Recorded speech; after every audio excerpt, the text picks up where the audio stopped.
Table Talk. Welcome back. My name is Darlene, and I'm your host here at Table Talk and More. Guess what? I have an amazing guest with us today. Our very own, from the state of Mississippi, Senator Juan Barnett. Somebody help me welcome Senator to the Table Talk today. Senator, thank you for coming. Thank you for the invitation. Oh wow, it was my pleasure. I didn't think your schedule would ever clear up enough for you to come. But when you finally said, okay, I got a date in April, make it happen, I got excited like a little girl about to go get her stuff for toys for Christmas. And that's only because I know you. I've known you all my life. We've known each other. We went to high school, same high school. Not all your life. See? You haven't finished living yet. See, he's here. I love it, Senator. You are amazing. I want to know, just right out the gate, how do you manage husband, dad, being a senator, working, a 9-to-5 job, serving in the community? And just being a servant and a friend to everybody, you do so much. Can you tell me how you manage to wear those hats, but yet and still you can smile and come to Table Talk? I don't know, Darlene. It's hard. But I would be remiss if I didn't say, first of all, thank you for inviting me again, and congratulations on your award. Thank you. Congratulations. Thank you. To get back to the question,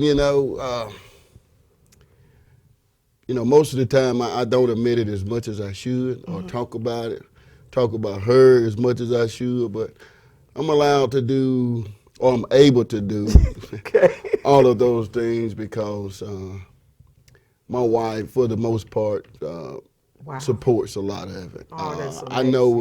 I know it's tough on her, and I know it, but I think she understands that I like helping people. Yes. And for a long time, I didn't understand, what it was or why is it that I'm doing all of these things. But when I began to look back over my life, that's good. I can see that for most of my life, I've always been in a position to be a servant. Yes. When I look at my military career, when I look back as my years as a firefighter, when I look at my time as a part-time policeman in Heidelberg, and when I look back at my time as being mayor prior to this and Senate, all of those things encompasses being a servant. Yes. And I guess, it's just what God had for me to do was to be a servant. And so I enjoy it. And I don't consider any of it being a job. Right. A job is just something that you get up in the morning and you just got to go to. You got to go. I don't want to go, but I don't look at it as a job. It's something that I like doing, so I get up every morning excited about what I'm going to do for that day. Some days excited about who I'm going to see. Some days excited about it's only going to be a few minutes that I have to see. I love it. But for the most part, I really enjoy it. You love what you do. I do. I just like giving back to my community. Had many opportunities to leave the area, but for some reason, I just been there. Yes. And I feel like that's where I'm needed, so that's where I'll be. Yeah. And that's good. And I heard you talk about your wife. How long have you been married? We've been married 16 years. And your wife is named Jackie, love it. That's correct. Barnett. That's correct. All right. It's Jacqueline. For those of you that's listening and you're from the state of Mississippi, they're going to say her name is Jacqueline Nicole Lovett Barnett. Okay. And you guys have 4 children? That's correct. All right. And I'm sorry, and I know I'm going to get in trouble when this is over with. But we actually been married 18 years instead of 16 You've been married 18 years. 18. He's going to get in trouble, Table Talk, because he forgot. But his wife is in the audience, so she corrected him. I love it. Well, you know what? if you be real nice the rest of the day, right, you may not get in trouble. What you think? I think I'm already in trouble, but I'm going to still try to be nice. Him being a senator, he was a mayor, firefighter. He served in the military. He's been a police officer. I think with all that experience under his belt, under your belt, Senator, I think he's going to figure something out. What do you guys think? Write me. Senator, I think you're going to figure it out. I hope so. Yeah, I think you will. We brought you here today because all those things you said, I knew that about you. But I want everybody else to know that the things they don't see that you do behind the scenes. Can you tell us about, can you tell, some people probably don't know that you went to Texas when all those people were displaced? Well, it was just like I said, it was something that I needed, that I thought that needed to be done. And so myself and another senator friend of mine, Senator Willis Simmons, we decided that instead of sending canned goods and all of these things for people to eat, we decided to go and cook them a hot meal, because if everything that you have is underwater, to include your stove and your refrigerator and all of these things, how can you cook anything if it's underwater? That's right. I understand, a lot of people would load up trucks with all of these things and send it, because I understand what a heart is. But at the same time, we have to be mindful of, okay, when it gets there, what can they actually do with something that they have nothing to use it? I mean, they have no stove, no nothing, so it's kind of impossible to cook something, even if you have it, when you have no means of doing it. So we decided to take it up on ourselves, and we went out and we fed 2 different times, and each time we went out, he served over 1,000 people, and I served over 1,000 people. It was just something that we need to do, because we realized it hadn't been that many years before that, we was affected during Hurricane Katrina. And so many people came from all over the United States and really helped us out. And so I just think that, when it's our time to be able to do something, then we should all be ready to make that sacrifice to help those who are less fortunate than we are at that particular time. Yes, Senator, you're absolutely right. And I also want to, you guys, I mean, you're getting the ideal of the man that's been elected in the state as your senator for your district. He's an amazing guy. I've been watching him. I've been knowing him, but also I watch him. I've watched him in his progress. And also you have you and some more men in Heidelberg. You have something else that you do for the young men. Yeah, it's we now call it, at first we just call it a camping trip, but we call it the Boys to Men's Father's Day Camp Out Weekend. And basically what we do, we go in without advertising or anything. We just have anywhere from about 35 to 50 young men that show up at my house on Friday, the Friday before Father's Day. And we carry them out to a water park at no charge to them. And then we bring them back that Friday, and we go out to the campsite, and the whole weekend we just try to be mentors to them, teach them life skills. That's great. And let them have fun. Just let them be boys. Just let them be boys. And we do this from Friday to Sunday at no cost to the child or to the parents. And most of these young men are from single households, or they live with their grandparents. And so we just believe in sacrificing that weekend, that Father's Day weekend, to let them know that Father's Day weekend is not just about having somebody to cater to you and all of these things, but you showing someone some love. And that's what we fail to do a lot of times, is that, we want to be catered to and all. So we started doing this in 2002. And this will be year number 16. And we're still going strong with it, awesome. So we average somewhere about 45 to 50 boys A year, and we ask no donations from anyone. We Nothing. Parents don't have to do anything. No, and we don't ask for donations from large companies like Walmart, Kmart, whoever they may be. We chose not to do that because when we began to ask other people to invest in our children, then we feel like we are taking on their mentality. So we want to be the ones that invest in our children so we would have something in it. Right. A lot of times people want other people to do things that they should be doing. Yes. So we don't ask anybody for any donations. The men that agreed to help me with these young men also agreed to use their monies and their resources to make this happen. And I think that's the reason why we've been able to do it for so long, is because, you know, even in the Bible it says, you know, that if you give, say that, then he will do the increase. He said so it. he has increased us from year to year, and that's how we do it. Oh, I love it. I love it. And if somebody's watching and they say, well, wow, I didn't know, and they live in the area, and they say, wow, we didn't know that was going on, they'll be able to, they can email you at your email address. They can email me, or they can call me, or you know, but they can get in touch with me. And we invite any man that wants to come out and bring their son or their grandson or nephew or whomever it may be. You know, there's just a cost. Okay. We don't charge the children. Yes. We just ask the individual that's bringing them to donate. To donate. And that's that's it. only fair. And that's only fair. That's only fair. So, but we've been doing it for, like I said, 16 years, and looking forward to the doing 17th it. year. Looking forward to doing it this Father's Day weekend. In June. I'm just glad when Sunday evening gets here, I can get some rest. Oh, that's amazing.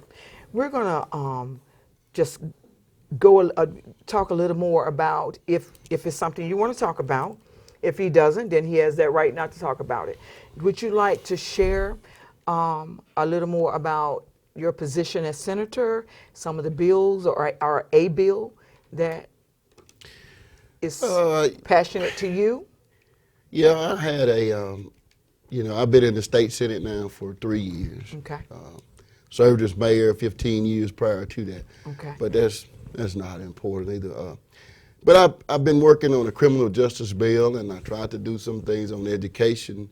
But I thought what was a good criminal justice bill that passed the Senate with all 52 senators voting for it. Passed the House of Representatives with 121 votes, not once but twice. Only to get vetoed by the governor, and I think that's because the MDOC commissioner had some reservations or thought that it may cost the Department of Corrections, you know, some money there. So, but there's always next year. We'll work on it, and we'll introduce it again, and we'll try it again. But it was a very good bill. It helped people who had nonviolent crimes. Okay. You know, because I find out in this day and age, you know, a lot of people who commit these nonviolent crimes are, you know, they're good people. Yes.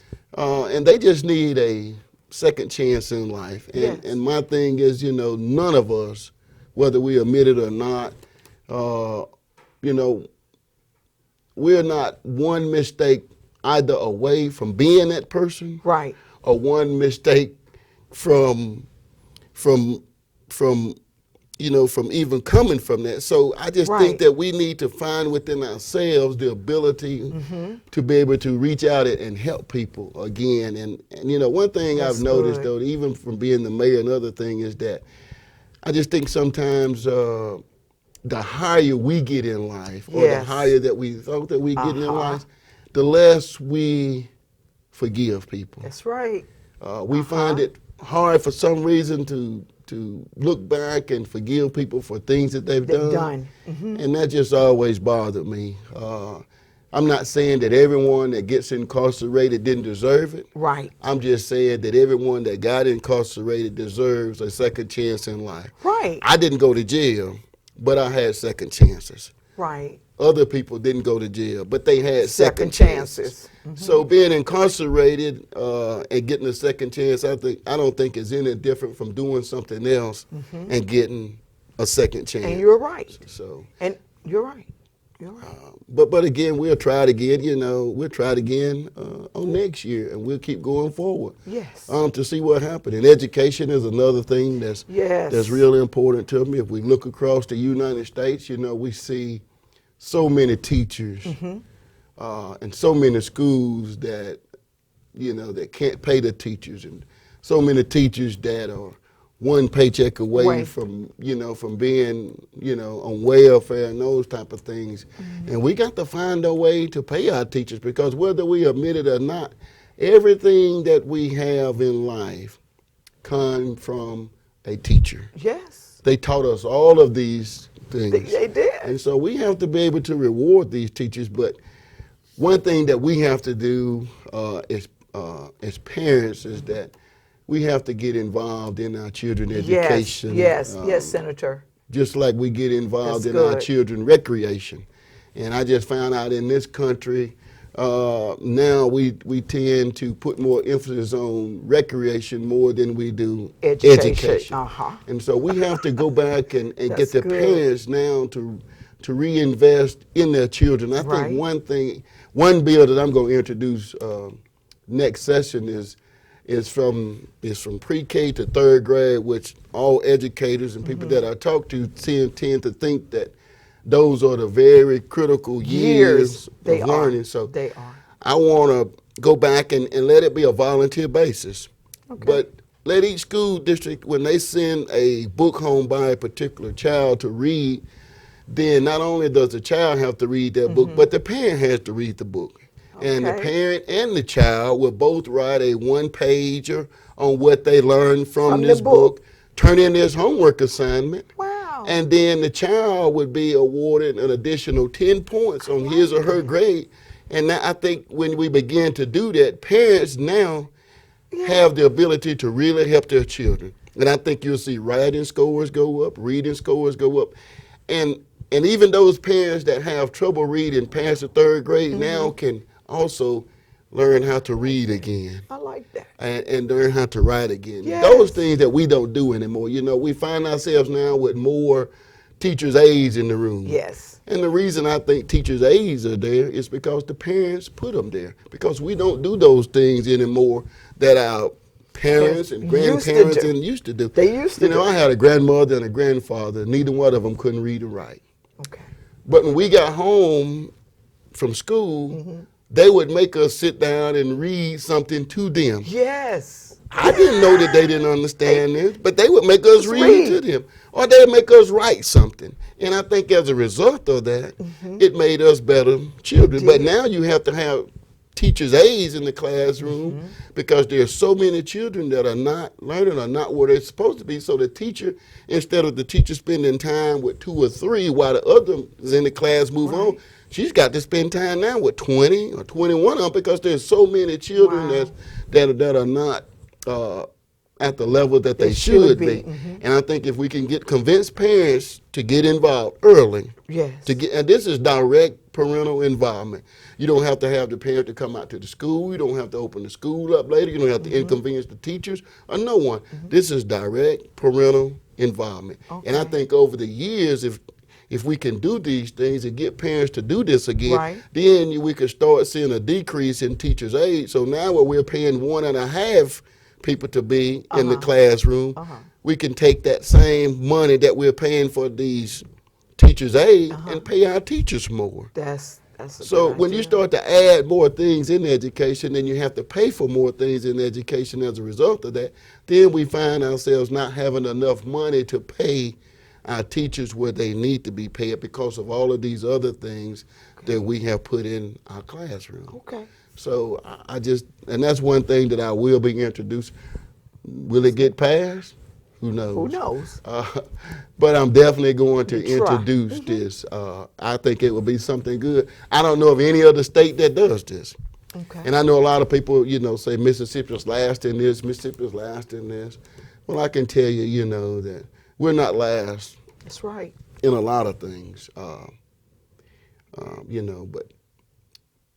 it is what it is. But I think that with some of this type of legislation going forward, we can become the first state to turn our education system around. either with this particular legislation or something similar. But we have to start thinking differently in our education thing. And while we're talking about education and politics, I just want to say this about politics. And that is that I think politics have divided this country or have done more damage to this country than anything else. And the reason why I say that is because when you look at those of us who are elected, and we attack each other all the time, the message to our voters is that it's okay to attack people. So we find even those people that voted for us not attacking elected people, but just attacking people in general. Because it's what they see us do all the time. Well, it's so we attack each other, and I think that we need to, as elected officials and leaders, stop trying to find all of the bad in people and start focusing on those things that are good. And if we can start focusing on what's good, then I think we can start to move our country to where it can be. Not where it needs to be, but where it can be. But we spend so much of our time, whether we're Democrats or Republicans, we're putting down on this one and putting down on this one. I tell people all the time, comparing yourself as Democrat and Republican is almost like comparing yourself to Baptist and Catholic. We're trying to decide on which one of them is the greatest. But I just think if we could just remember that regardless of what party we are, if we put the people first and serve them first, then we don't have time to be concerned about party affiliation. But I just wish that we could get away from the attacking all the time and start trying to find some good so that we can work on things that are good. And this, we see it at the state level we see it at the national level. And, you and I could be elected, and no one in my district have ever met you before. But I always go back to my district and talk good about you. When my people see you, you this lady that the senator talks go good about. But if I always talk bad about you, they're going to be talking bad about somebody that they never had an opportunity to meet. That's so true. And so we just need to not just always putting down on people because of things and work to try and serve the people of our community, the people of our state, and the people of this great United States of America. We just have to do this as elected officials and leaders. We have to stop fighting ourselves because at the end of the day, we find everybody else that's fighting and nobody can tell you why. You know what, Senator? You have said so many amazing things today. And when you were talking, the one thing that went through my mind was that if we had more like you with the same thought pattern, we could change a whole lot of stuff. And not just state level, but national level. And that, I like the analogy of just what you said, stop being Democrat or independent or Republican. Let's just work together, regardless of what what you believe. Let's just work together for the one good cause of mankind. That's right. So I mean, that's amazing, and I hope that you fight. I hope next year you go back and fight, even if you don't win, fight, because if you don't fight, then how are we going to bring change? That's right. So you got to keep fighting. Even if you fall down, you got to get up and fight again. So thank you. Thank you. You're welcome. Yes. He said, I'm welcome. But yes, wow, you said a lot of amazing things here today. And you would have to have a wife like Jackie Barnett to stand with you to be able to do the things that you do. Oh, yeah. She's an amazing lady. I've heard you say it too many times. No doubt. No doubt about that. I often tell her, and she gets mad with me a lot, but I often tell her, I say, one day I'm going to be able to put off all of these hats and not have to get up in the morning and go. And we just travel, hit the road, and just go places and do things. But I know it's a sacrifice. Right, right. I do. But again, if she hadn't been there, right, then I don't think I could, especially being a senator. Right. Because she was right there the whole time. And when I ran for mayor, she's like, "Oh, you don't need you know everybody in town, so I don't have to get out there and do all this, because you know everybody." But when I ran for senator, she began to ask all of those questions. Yes. That really helped me out a whole lot. She did a whole lot, and I'll probably never be able to repay her for all of that. That she's done. That she's done, and I mean it. And I want to tell everybody also, it hasn't been easy. Right. It has. There's been a lot of sacrifices. Right. Right. But I think what people should understand is that when you go through these things, right, and you realize that it's not easy, but you just keep on working through those things, and when you can find somebody that can believe in you, it keeps you from not giving up. And I think a lot of times when those people are like me that are busy with our lives, we tend to just give up because we don't feel like dealing with that. And so, but again, Darlene, I'm glad that you invited I'm me glad to be that here. you came. I'm sorry to bore the people of Georgia with my southern accent. You have not bored them at all. Guys, please send in some comments for Senator Barnett. He's going to come back one day. We're going to get him back maybe late on this year. Contact us at 1-800-605-9726. You can also email us at tabletalk910@gmail.com. Or you can go to the website, tabletalktv.net. But at any rate, at the end of this, the senator's email address will be on there. And if he wants, we'll have his number. But guys, it's been great here at Table Talk and More. My name is Darlene, and I am your host. Senator, I will only come back if Tim Cable can come and be with me. You think Tim will come back? Well, we hope so. Well, he's sitting out there raising his hands in the audience. I think he will, Table Talk. Until next time, we love you guys here at Table Talk and More. Thank you, Senator.